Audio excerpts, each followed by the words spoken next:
Сәлеметсің бе? Бүгін бірінші үй тапсырмасын қайталап алайық.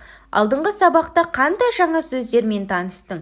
Есіңе түсір және қайталап айт. Дәптеріңе бүгінгі күннің тақырыбы мен күннің жадын жаз. Сәуірдің 8-і, сынып жұмысы, тақырып бұл ненің суреті. Балалар, бүгінгі сабағымыздың жаңа сөзі қоршаған орта. Қоршаған орта ол окружающая среда. Қоршаған орта. Қайтала. Қоршаған орта. Балалар, біз алдыңғы сабақта сендермен бірге сыныптағы гүлдерге су құйдық. Ал бүгін бізді қоршап жатқан ортамен танысамыз, яғни қоршаған ортамен. Қоршаған орта ол біздің айналамыздағы, бізді қоршап жатқан табиғат. Мұқият қара. Қоршаған орта ол су, ауа, жер, жануарлар әлемі. Бұл суреттегінің барлығы бізді қоршап жатқан қоршаған орта, яғни табиғат. Біз табиғатты таза ұстап, қоршаған ортаны қорғап жүруіміз керек.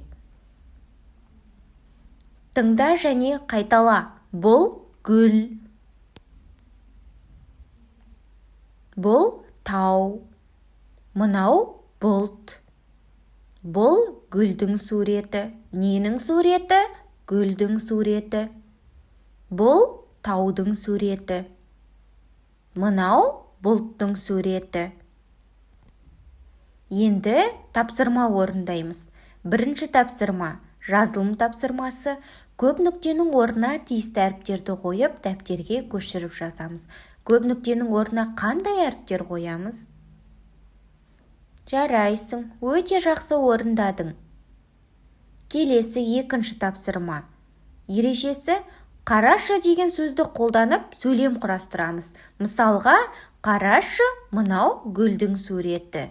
Немесе қарашы, мынау бұлттың суреті. Дәл осылай сөйлем құрастырамыз. Жарайсың. Енді үй тапсырмасы. Кітабыңдағы 78-ші беттегі бірінші тапсырманы орында. Қош сау бол.